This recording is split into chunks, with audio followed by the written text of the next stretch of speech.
Back here on the Hamilton Joes Network, Gary Weaver alongside Mark McClure. Game 2 of the doubleheader versus Licking County Settlers is about to get underway. Joes fell in Game 1, a highly contested Game 1, 5-4 final. Joes tried to make a valiant comeback but fell just short. Looking to split the doubleheader here as they have fallen to second in the division with that loss behind Licking County. Really need a win to keep pace and try and reclaim that top spot. And go over the lineups real quick. For the Settlers, it's the exact same, except for batting eighth is Will Kopicki. Instead of Austin Moody, he'll be in at third base. And pitching for the Settlers will be Brennan Herbert. He's a lefty. He's anticipated to just be a one inning guy coming in here and just throwing that one, just kind of a quick outing for him, try and get the Joes 1-2-3 as the top of the Joes lineup is pretty dominant, and it's going to be Marshall Rich leading off. He'll be catching instead of DHing here in Game 2. Brennan Gick will be in center field. Preston Miller at first. Jake Cates will be moving to DH from left. Avery Janning will be playing third, hitting fifth. Zach Orrin will be getting the start at second base. Dalton Miller will be getting the start in right field. Logan Thomason slides up from the 9 hole to the 8. He'll be at shortstop as always. And Griffin Kane will get some action in left field. He'll be hitting ninth. Kane has been swinging the bat really well as of late. And it'll be Jake Webb on the mound for the Joes. And Game 2 here, pretty big game. What did you see in Game 1 that you want Joes to fix here?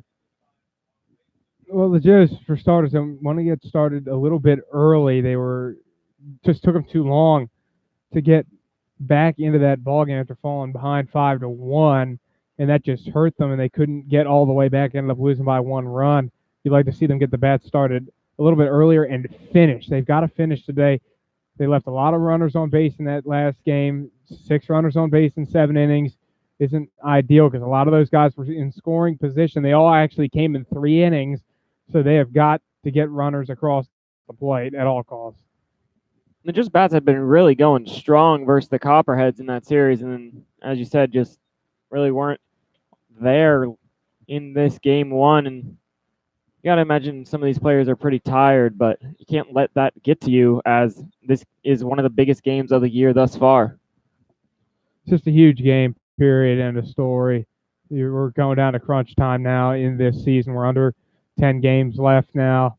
And like I said, the team that are going to make the playoffs are the teams that are going to eliminate their competition out of it. And so the Joes cannot afford to drop both here today.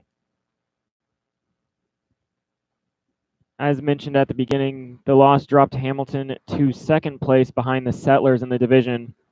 Cincinnati Steam are sitting in third. They're also 3 games over 500. Joes just have a better win percentage.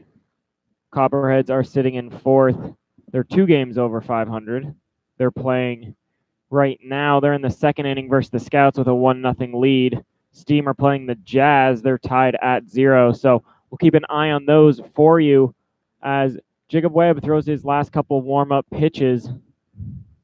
Webb, an all-star for this Joes team, really needs to go deeper into the game after that Saunier tough start, only going into the second inning. Yeah, and you used up one of your long relievers in Gage Voorhees in that last game, and considering the fact that they had 2 more games to play this week before everyone gets a little refreshed with the All-Star break, Jake Webb hoping for a long performance here, and ever since that first start, he's really been lights out, and that's all you can really say about Jake Webb.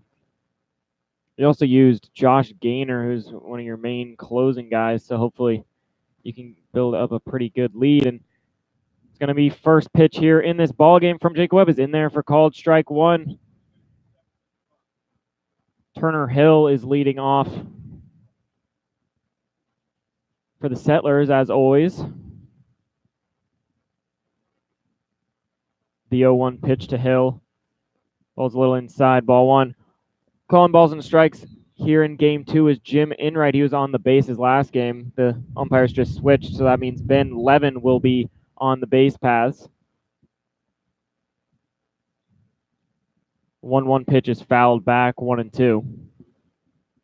And we know what Jake Webb does. He pitches to contact as much as he possibly can coming into this game. 3-0 in his 5 starts, 24 innings pitched, 11 earned runs given up, struck out 27. He has walked only 9. The 1-2 pitch is a breaking ball that's just a little bit outside, even up this count at 2. Hill went 1 for 4 in game 1 of the doubleheader. Did have an RBI.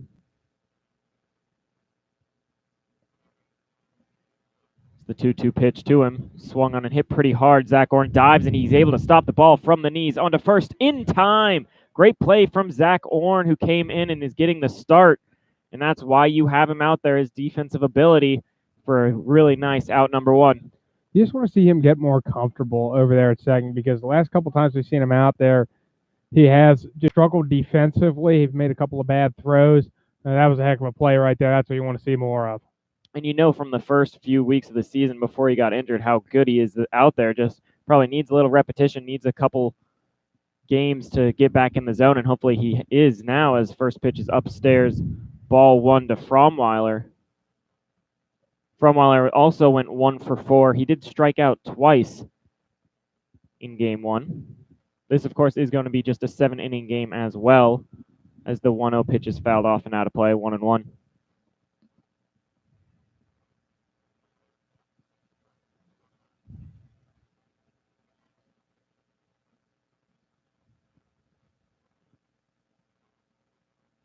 Game time conditions for game 2, 85 degrees and sunny. This pitch gets between the legs of Marshall Rich, so move the count to 2-1. Still pretty low humidity as was in game 1, and still not a cloud in the sky here at Foundation Field.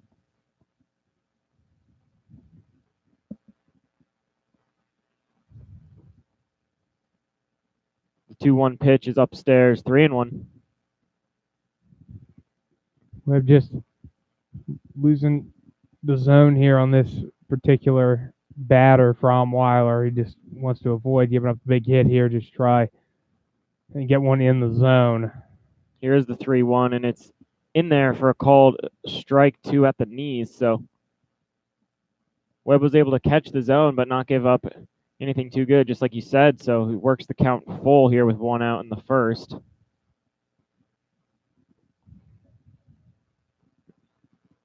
Payoff pitch, swung on and missed. So we got ourselves a beer batter early in the game. Fromweiler goes down on strikes. So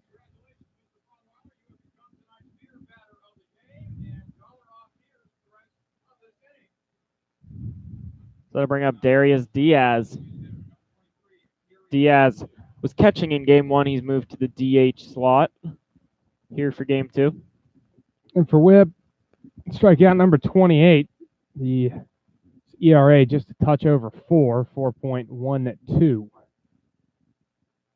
First pitch to Diaz is a ground ball to Preston Miller. He'll get it on 2 hops and take it to the bag himself. So a 1-2-3 quick inning for Jake Webb, just what the Joes needed. We'll go to the bottom of the first inning. No runs have scored here at Foundation Field. At 202 North 3rd Street. Neil's Famous Barbecue serves Hamilton's best Southern-style barbecue. Come into our downtown location Monday through Saturday and enjoy our award-winning all-purpose sauce. For groups of any size, we cater. Call us today at 513-737-2783. Neil's Barbecue, proud partner of your Hamilton Joes. Pate Appliance Services have given you 61 years of phenomenal service for any appliance that you need. With flexible scheduling, automated reminders, state-of-the-art service, and an A-plus customer satisfaction rating from the Better Business Bureau, Pate Appliance Services is there for you. They can be reached at 513-863-4700 or found online at pateappliance.com. At Pfefferly Tire and Automotive, our mission is to provide quick, reliable service at an affordable, low price to maximize customer service. We are committed to excellence in customer service as well as automotive services.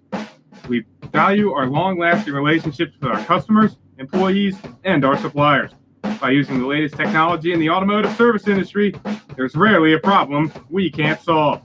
We hold ourselves to the highest levels of honesty and integrity to earn and sustain your trust as a loyal customer. Family owned and operated since 1994. Back here on the Hamilton Joes Radio Network, Gary Weaver alongside Mark McLaurin. Taking the mound will be number 32, Brennan Herbert. Herbert comes into this game with 8 1/3 innings pitched. Has allowed 4 earned runs in those 8 1/3 innings. 8 strikeouts, 7 walks. Not expecting Herbert to go deep into this game by any means. See if the Joes can jump on him here in the first inning. It's only his second start of the year. The other 6 appearances for him have been in relief.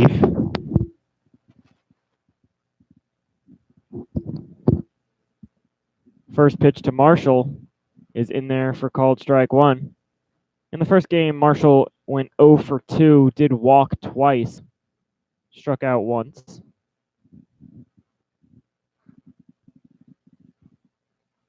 Here's the 0-1 pitch to him. This ball is a little bit outside. 1-1.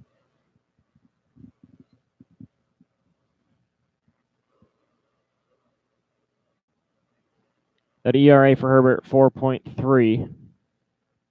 As Marshall lays down a bunt, Herbert gets to the ball quickly and will kind of shovel throw it to first in time. Marshall tried to catch anyone off guard, but Herbert was ready and kind of a little shovel pass to first baseman, able to get Marshall by a step.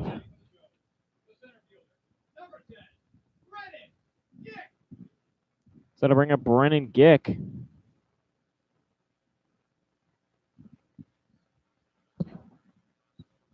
Brennan, 258 average coming into the second game as this ball is fouled out of play. He was 1 for 3 with an RBI and a walk in game 1. And Gick's just been doing a better job in that 2-hole. That's a spot where you need your guy to get on base, and he has been doing significantly better here recently. This pitch is hit on the ground past a diving second baseman, Fromweiler, so that's going to be a base hit for Brennan. Fromweiler laid out, almost made a very similar play that Zach Orn did, but was just out of his reach. So it'll be a 1-out base hit for Brennan. Brings up Preston Miller. Preston had himself a nice ball game in game 1, 2 for 4. Looking to continue to have that average rise back towards 290, 300. He's sitting at 279 right now. First pitch to him. He's swinging. This ball's hit into center field. Connor Dodge will range over, and he will make the catch for out number 2. Dodge was shaded a bit to the left, or his right, more towards left field. So he had to go over into right center to make the catch, but he's got a lot of range out there. He's able to make that play no problem. So that'll bring up Jake Cates with a runner on and 2 outs here in the first inning.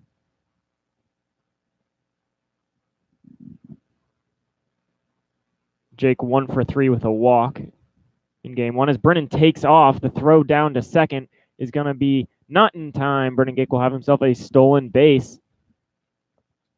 Well, there's number 2 today. He had one in the first game as he continues to show that he is a threat on the bases. Pitch missed the zone, so it's ball 1 on Jake.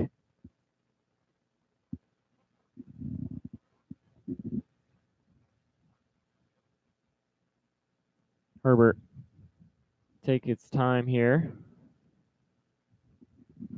It's the 1-0 delivery to Jake. Swung on and hit into center field. This ball's going to drop, and this will score a run. It's going to be no throw home as Jake Cates drives in a 2-out RBI, and this is exactly what the Joes needed, getting on the board early and first. Take a 1-0 lead. Yeah, that was the key. So we talked about before the game, is just getting on the board early, giving Jake Webb some confidence, as that's been what has worked recently when we've seen it. The Joes, when they score early, their pitcher goes out with so much more confidence, they just pitch better. See if Avery Janning can extend this first inning, little 2-out rally. First pitch to him. Ball is in there. Breaking ball called strike one. Janning 0 for 2 in the first game. Did have a sacrifice fly. The 0-1 pitch is inside, 1-1. In the bullpen for the Settlers, as expected, Herbert's most likely only going to go 1 inning. Bo Foster, more of a traditional starter for the Settlers, is warming up. We'll most likely see him for the second on. This pitch is a ground ball to third. Kopecky's up with it on to first in time. So the Joes get after the opener a bit and put a run on the board. We'll go to the top of the second. Jake Webb will retake the mound with a lead here at Foundation Field. Bridgewater Falls offers guests a unique shopping experience with more than 30 shopping destinations, including Target, JCPenney, Ulta, Best Buy, Michaels, Dick's Sporting Goods, and many more. Bridgewater Falls also has a wide variety of delicious dining destinations. From burgers to pizza to sushi, experience all the flavors of Bridgewater Falls.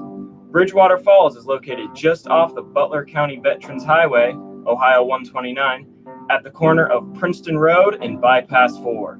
Come experience a great shopping, dining, and services in the heart of Fairfield Township, Ohio.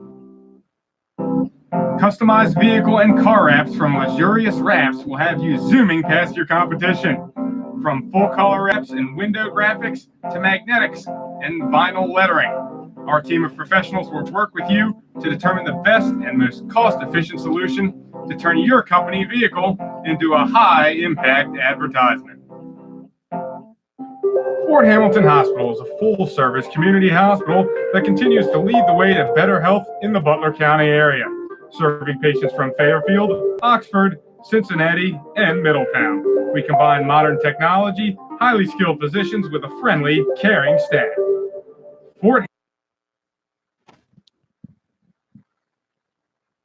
Back here at Foundation Field, Gary Weaver alongside Mark McClure. Jacob Webb will take the mound here. Worked a 1-2-3 first inning, just looking really strong out there in inning number 1, but hopefully he can continue it here on out as he's got the lead early. He just got to stay aggressive out there and keep working the strike zone. That's what he's known for. He's not a guy that he's going to go up there, he's going to put you on base with just those 9 walks. So for the Settlers, they got to be aggressive if they want to hope to do damage on him. Sam Wilson's at the plate. He'll take first pitch a little bit low, ball 1.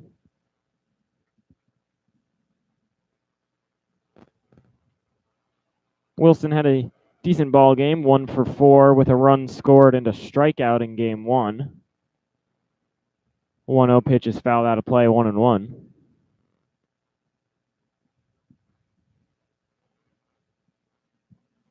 For Sam, he comes into the game 264 batting average. He's out in right field in this game. The 1-1 pitch is swung on and missed, 1-2. That was a big cut there from Wilson. He's going to want to cut that down a bit here with 2 strikes on him.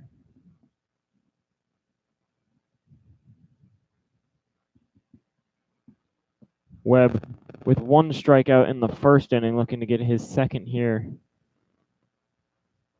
in the ball game as 1-2 count to Wilson. Ball is a little bit low, 2-2. We talked about this basically every time Jake Webb has pitched. We know his success is based on